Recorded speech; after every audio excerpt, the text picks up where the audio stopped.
Yes, good evening, everybody. Patrick Christys here in for the man himself, Nigel Farage. I'm with you for the next hour. Let's get stuck right in.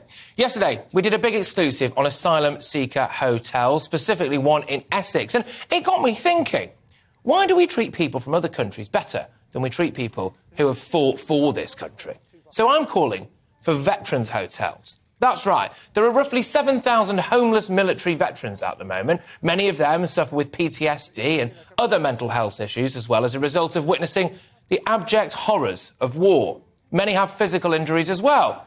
Isn't it strange that we can have thousands of people that we've asked to do the most dangerous job in the world, for not that much money, by the way, who are now homeless, who are in need of genuine care, but will pay millions of pounds a day to house people, often coming from countries that we've been to war with, in nice hotels where they can get medical attention and 3 square meals a day. It doesn't make sense to me, that. There are loads of veterans in this country who are now in such a bad way that they could never even make the journey across Europe. They could never even afford to pay a people smuggler to get them in a boat. And yet we keep giving accommodation to these so-called asylum seekers instead of our very own war heroes. And on top of that, we have a state broadcaster, the BBC, of course, that, from where I'm sitting, actually seems to hate Britain.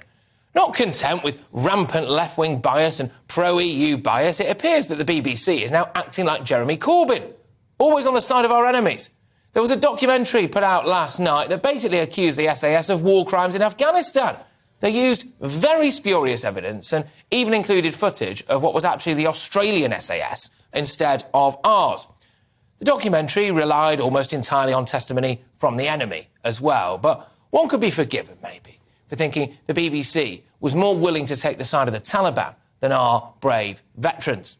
But having said that, I suppose what level of investigative journalism should we really expect from a company that allowed Britain's worst ever paedophile to operate right under their noses for decades and let Martin Bashir lie to Diana?